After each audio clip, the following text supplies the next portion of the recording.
प्रेत लोक कहानी दहशत की। गंगानगर के बस स्टैंड पर गिरीश अभी अभी अपनी बस से उतरा था। आज ऑफिस में उसके एक कॉलीग का जन्मदिन था। उसके सेलिब्रेशन में ही गिरीश को आज लेट हो गई थी।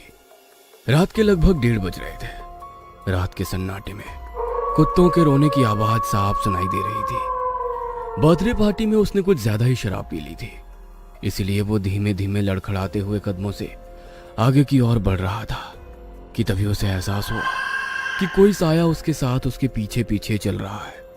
लेकिन वो इतने नशे में था कि उसने उस साये पर ज्यादा ध्यान ही नहीं दिया। वो कुछ देर में लड़खड़ाते हुए कदमों से अपने घर पहुंचा और अपने कमरे में जाकर लेट गया। अभी उसकी आंख लगी ही थी कि उसे अपने शरीर पर कुछ भारी सा महसूस होने लगा। उसने नींद में हल्के से अपनी आंखें खोली तो डर के मारे उसका पूरा शरीर पसीने से भीग गया। उसके सीने पर एक गहरा काला साया बैठा था जो एकटक उसे ही घूर रहा था। देखने से वो किसी औरत का साया सा महसूस हो रहा था। उसकी आंखें सुर्ख लाल थी। वो गुस्से से उसकी ओर देख रही थी। उसके सर से लगातार खून रिस रहा था। ऐसे अपने सामने उस साये को देखकर गिरीश की रूह कांप गई। उस साये ने अपने गंदे और लंबे नाखूनों से उसके चेहरे को खरोंचा। वह दर्द से चीख उठा और उसने हड़बड़ाते हुए अपने हाथों से उस साये को खुद से दूर धकेल दिया। देखते ही देखते वो साया उसकी आंखों से ओझल हो गया। डरते सहमते किसी तरह वो अकेले ही अपने कमरे में खुद को चादर में भींच कर लेटा रहा। डर के मारे उसका पूरा शरीर कांप रहा था। उसकी थकी हुई आंखों में उसका डर साफ झलक रहा था। उसकी नींद अब उड़ चुकी थी। कुछ देर बाद सुबह हुई और वो तैयार होकर ऑफिस के लिए निकल गया। वहां पहुंचा तो पूरा ऑफिस बिल्कुल शांत था। सबके चेहरे पर एक अलग सी उदासी छाई हुई थी, मानो जैसे कुछ बहुत बुरा हुआ हो। गिरीश ने अपने कॉलीग से सवाल करते हुए पूछा, क्या हुआ? आज सब लोग इतने शांत क्यों हैं? कुछ हुआ है क्या? यार, कल रात क्या?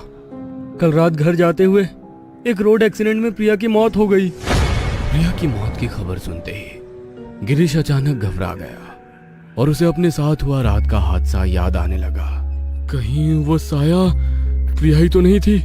हे भगवान, ये सब क्या हो रहा है मेरे साथ? भगवान उसकी आत्मा को शांति दे। बहुत अच्छी लड़की थी। हाँ, भगवान उसकी आत्मा को शांति दे, घबराते हुए गिरीश ने कहा। वो जाकर अब अपने डेस्क पर बैठ गया और अपना काम करने लगा। उसे काम करते हुए कुछ देर हुई ही थी कि अचानक ऑफिस की लाइट चली गई। गिरीश घबराया कि तभी वहां की सभी लाइट फ्लिकर होने लगी। गिरीश ने अपने दोस्तों को आवाज लगाई तो वहां कोई नहीं था कि तभी पायल के छन छन करते हुए कदम आगे आकर उसके पास रुक गए। हल्की सी रोशनी में गिरीश को वो चेहरा साफ दिखाई दे रहा था। वो वही साया था जो उसे कल रात दिखा था। गिरीश की रूह अब डर से कांप रही थी। कौन हो तुम और क्यों मेरे पीछे पड़ी हो? चली जाओ यहाँ से, चली जाओ। गिरीश, इतनी जल्दी भूल गए तुम मुझे? कल रात ही तो तुम मेरे साथ थे। इतना कहते ही वो साया अचानक वहां से गायब हो गया। गिरीश हड़बड़ाता हुआ चिल्लाया तो ऑफिस के सब लोग उसे घूरने लगे। वो बहुत घबराया हुआ था। वो अपना बैग उठाकर सीधे अपने घर चला गया और खुद को अपने कमरे में बंद कर एक ही बात दोहराने लगा। वो वापस आ गई, नहीं छोड़ेगी। वो मुझे नहीं छोड़ेगी, मार डालेगी, मुझे मार डालेगी। गिरीश का शरीर पसीने से बुरी तरह भीग चुका था। उसका पूरा शरीर किसी गर्म तवे की तरह तप रहा था। वो आंखें बंद करके सोने की कोशिश करने लगा कि तभी उसे एक आवाज सुनाई दी। उठो, मुझसे बात करो ना। मैं तुमसे मिलने के लिए तुम्हारे पास आई हूँ।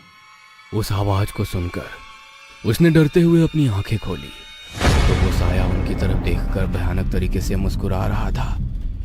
इससे पहले कि गिरीश कुछ कर पाता, वो साया उसकी ओर झुक गया और उसने अपने लंबे गंदे नाखूनों से उसके हाथ को बुरी तरह नोच डाला। उसके हाथ का मांस निकलकर बाहर आ चुका था। वो दर्द से बुरी तरह चिल्लाया कि तभी उसने अपने नाखूनों से उसके मांस को खींचा। उसके हाथ से बुरी तरह खून टपक रहा था। उसका पूरा बिस्तर खून से सन चुका था। वो उसके मांस के टुकड़ों को अपने हाथ में लिए अपने गंदे दांतों से चबा रही थी। गिरीश दर्द से पूरी तरह तड़प रहा था। कैसा लग रहा है अब तुम्हें? अच्छा लग रहा है ना गिरीश? मुझे माफ कर दो, मैंने तुम्हारे साथ गलत किया, प्लीज मुझे माफ कर दो। क्या? क्या कहा तुमने? माफ कर दूं तुम्हें? जो तुमने मेरे साथ किया उसके लिए मैं तो क्या, भगवान भी तुम्हें माफ नहीं करेगा। बात कल रात की थी। गिरीश नशे में धुत था कि तभी उसकी गर्लफ्रेंड प्रिया उसके पास आई। गिरीश, मुझे तुमसे कुछ इम्पोर्टेंट बात करनी है, प्लीज मेरे साथ चलो। अरे क्या हुआ तुम्हें? एंजॉय करने दो मुझे। बाद में कर लेना एंजॉय, लेकिन अभी प्लीज मेरे साथ चलो। प्रिया बहुत ही परेशान लग रही थी। गिरीश उसे लेकर ऑफिस के पास वाले जंगल की तरफ ले गया। बोलो, क्या बात करनी है तुम्हें? खामखा मेरी रात खराब कर दी। गिरीश, मैं प्रेग्नेंट हूँ, हमें जल्दी ही शादी करनी होगी, वरना अगर मेरे घर वालों को ये बात पता चल गई तो वो मुझे जीते जी मार देंगे। क्या क्या कहा? तुम प्रेग्नेंट कैसे हो सकती हो? मेरे सामने ये फालतू की बकवास मत करो, समझी ना? मैं अच्छी तरह जानता हूँ तुम जैसी लड़कियों को। अरे हम जैसे अमीर लड़कों को पहले प्यार का नाटक करती हो और फिर किसी और का पाप लाकर हमारे माथे मर देती हो। चलो निकलो यहाँ से। ये सब क्या बकवास कर रहे हो तुम? मेरे बारे में इतनी घिनौनी बातें आखिर तुम सोच भी कैसे सकते हो? तुमने तो कहा था कि तुम मुझसे प्यार करते हो, तुमने मुझसे शादी करने का वादा किया था, और आज जब मैं तुम्हारे बच्चे की माँ बनने वाली हूँ तो इस बच्चे को किसी और का पाप कहकर तुम इस शादी से बचना चाहते हो। बस बहुत हो गई तेरी ये बकवास, चल निकल यहाँ से।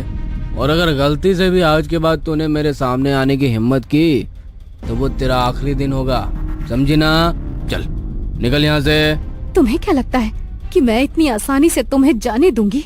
तुम इस तरह से मेरी जिंदगी बर्बाद नहीं कर सकते। मैं सबको तुम्हारे बारे में बताऊंगी। आज मुझे समझ आया कि तुम हमेशा सबसे हमारे रिश्ते को छुपाते क्यों रहे, लेकिन अब मैं चुप नहीं रहूंगी, मैं पुलिस के पास जाऊंगी।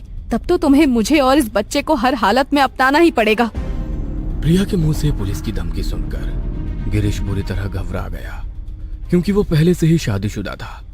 लेकिन शादी होने के बाद भी सिर्फ प्रिया से ही नहीं बल्कि और भी लड़कियों के साथ उसके अफेयर थे। कोई भी लड़की उसकी शादीशुदा जिंदगी के बारे में कुछ नहीं जानती थी। उसने पहले भी ऐसे कई लड़कियों की जिंदगी बर्बाद कर दी थी। हर लड़की अपने परिवार की इज्जत बचाने के लिए खामोश होकर रह जाती थी, लेकिन प्रिया चुप बैठने वाली लड़की नहीं थी। इसीलिए गिरीश उससे घबरा गया और प्रिया को फुसलाकर जंगल के बाहर रोड की साइड ले गया। और जैसे ही रोड पर से एक ट्रक गुजरा, उसने उस ट्रक के सामने प्रिया को धकेल दिया और खुद जंगल की तरफ भाग गया। ट्रक वाले ने हॉस्पिटल ले जाकर उसे बचाने की भी कोशिश की, लेकिन उस एक्सीडेंट में प्रिया की जान चली गई। प्रिया की आत्मा अब इंसाफ के लिए तड़प रही थी, इसीलिए वो अपना इंसाफ लेने गिरीश के पास जा पहुंची थी। वो गिरीश के शरीर के मांस को अब नोच नोच के खा रही थी। वो बुरी तरह दर्द से तड़प रहा था। देखते ही देखते उसके शरीर का खून पूरी तरह खत्म हो चुका था कि तभी प्रिया की आत्मा ने अपने नाखूनों से उसके पूरे शरीर को बुरी तरह छलनी कर दिया और बुरी तरह तड़पते हुए गिरीश ने उसकी आंखों के सामने अपना दम तोड़ दिया।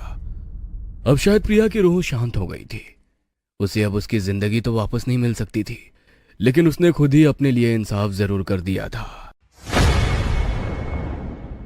ये वीडियो अच्छी लगी तो हमारा चैनल प्रेत लोक सब्सक्राइब करना बिल्कुल मत भूलना।